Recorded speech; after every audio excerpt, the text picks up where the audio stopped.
Nuclear regulators around the world have been closely watching Japan's attempts to clean up the Fukushima Daiichi plant. They've watched as the plant operator struggles to cope with significant setbacks. Now a U.S. nuclear regulatory commissioner is visiting the site this week to check out the progress firsthand. NHK World's Reiko Sakurai reports. William Magwood is meeting with his Japanese counterparts and officials at TEPCO, which operates the power plant. My pleasure.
He wants to hear about the challenges of dealing with 400 tons of contaminated water every day and see how effective the cleanup measures have been so far.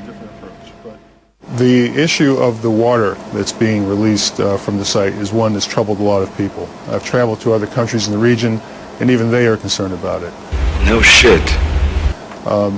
The Japanese authorities have come up with an idea to use an ice wall to block that water.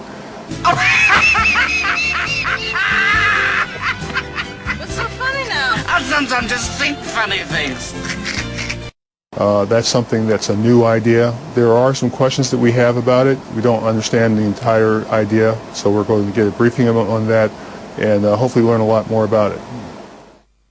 TEPCO engineers admit that despite efforts to decontaminate the wastewater, radioactive tritium is impossible to remove. But Magwood is optimistic that tritium's actual damage to the environment could be relatively small, depending on how it's released. One day some twisted son of a bitch is bound to teach you a thing or two about living in this cold, godforsaken world. The processes that are already working on the site are removing the most dangerous radioactive elements from the water. The tritium still remains. The tritium is very difficult to remove. However, it is probably possible to carefully release the tritium over time in a way that does not damage the environment and doesn't endanger human health. I don't know what Japanese plans are in the way of releasing that water, but from a technical standpoint, I think it can be done safely. You're going to need a bigger boat. Experts say that one of the most difficult challenges of decommissioning the plant is removing fuel debris left in the reactors after the meltdown. And Magwood says that there is no magic wand to wipe out this problem. I think people have to be realistic about how difficult this is and how long it's going to take. During my visit to Japan this week, people have asked me from time to time, are there technologies in the U.S. that can help solve this problem? The reality is that there is no technology that exists anywhere to solve this problem. It has to be developed. It has to be done with research. It will take time.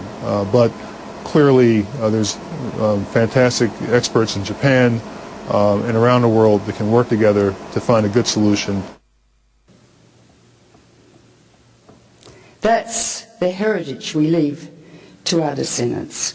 And we can talk till the cows come home about nuclear accidents, which is severe. But the most important issue is this radioactive waste, piling up all over the world and no one knows where to put it, and we don't know where to put it, and we never will. And I've been debating with the nuclear industry for 42 years, and they say, don't worry, we're good scientists, we'll find the answer to radioactive waste. They haven't attended to it. I mean, they're like surgeons, We don't clean up after us, we just let the nurses clean up. We're not interested in the waste we create. We're arrogant. Well, so are they. They're interested in building bombs and designing nuclear power. It's all very exciting. So I say to them, well, that's like me saying to a patient, I'm sorry, but you have pancreatic cancer, that's what the CT scan shows, and your prognosis is probably 6 months, but don't worry, I'm a very good doctor. In 20 years' time, I'll find the cure. Magwood says he wants to invite his counterparts and officials from Japan's Nuclear Regulation Authority to the U.S. Commission so they can see how decisions are made there. We do business a bit differently than they do, as you noted. For example, in the Nuclear Regulatory Commission, we work on a voting basis. We haven't really seen that with NRA. Mostly it seems that things come out in more of a consensus fashion. We think that kind of debate's healthy, and I think it's important. I have to convince other people, and I think that's a good process, it's a good discipline, and so that's the sort of thing we can discuss with our counterparts to see if they're interested in learning how our commission does business. But there will never be a cure to the storage of radioactive waste. So we're in a very, very, very serious predicament, and as Tim Mousseau's work shows, that we're not the only ones with genes and who get congenital malformations. Magwood stresses that U.S. authorities are always ready to extend further support to Japan. He's visiting Fukushima Daiichi again on Thursday. Reiko Sakurai, NHK World, Tokyo. All plants and animals have genes, and what we're doing with this radioactive waste, or when it leaks out from reactors or whatever, the Earth is in the intensive care unit, gravely ill, and we are all physicians now. Healthcare workers in northeastern Japan are trying to shed light on a silent killer.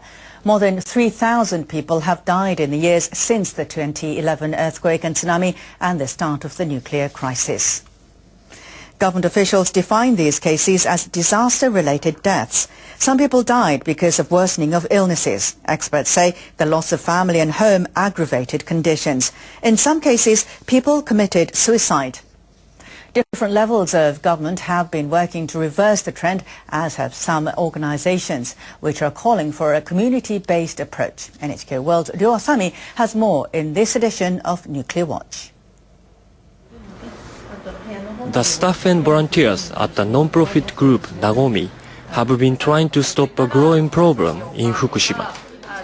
They work on behalf of the prefecture government to prevent disaster-related deaths. Kazuma Yonekura is the head of Nagomi. He's also a psychiatric nurse. We are still seeing more and more people with physical conditions and diseases related to the evacuation caused by the nuclear accident. I believe we can save these individuals if they turn to psychiatrists and counselors like us before they develop difficulties. More than half of all disaster-related deaths have happened in Fukushima Prefecture, which hosts the crippled nuclear plant. The blue bars show the number of people who died in coastal areas on the day the quake and tsunami struck. The red bars represent disaster-related deaths since then. The number has exceeded those who died in the area on March 11, 2011.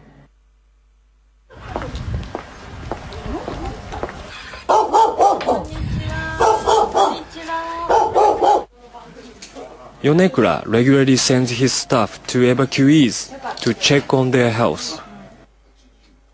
Akihiko Katayama has lived in a temporary housing unit in the city of Soma for 2.5 years.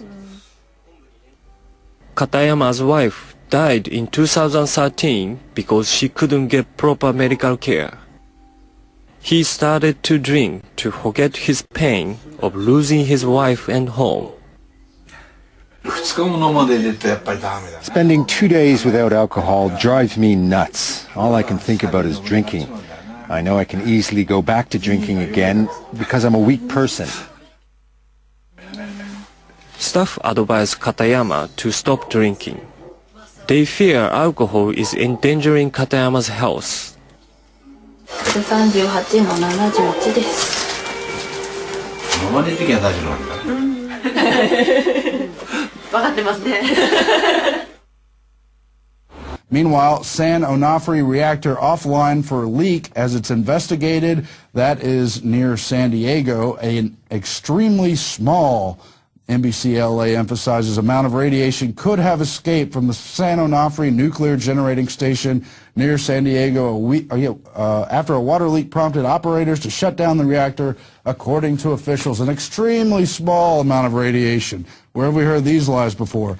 Meanwhile, only days ago, January 30th, Illinois' nuclear reactor loses power, venting steam. In Byron, Illinois, Exelon Nuclear says a reactor at its Byron generating station has been shut down after losing power, and steam is being vented to reduce pressure. However, they say the steam contains low levels of tritium, which is a radioactive isotope of hydrogen, but not at unsafe levels. Everything's safe, they keep reminding you. We heard this all before at Fukushima. For months, they denied anything was happening. Then you saw the head of TEPCO, the Prime Minister of Japan, all weeping on television, sorry that they had lied to their own people and the whole world about the grossly dangerous levels of radiation. Now let's look back to an AP report from 6 or 7 months ago in the summer.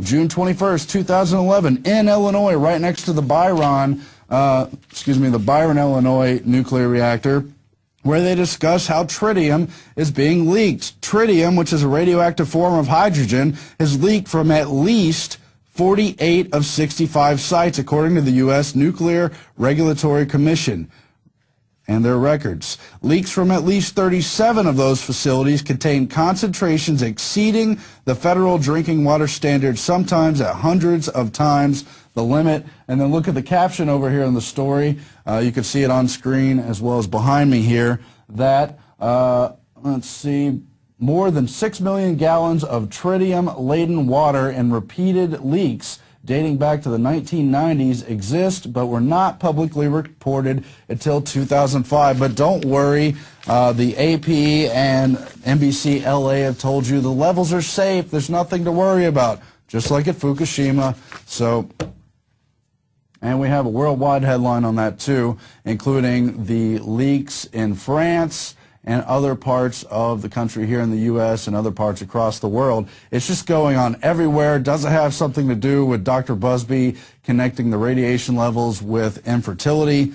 I don't know. Time will tell, but will it be too late then? And will officials warn people not to live next to nuclear reactors, or will they keep telling them how safe it is and how it's no big deal? It's basically the same as not living next to a nuclear reactor.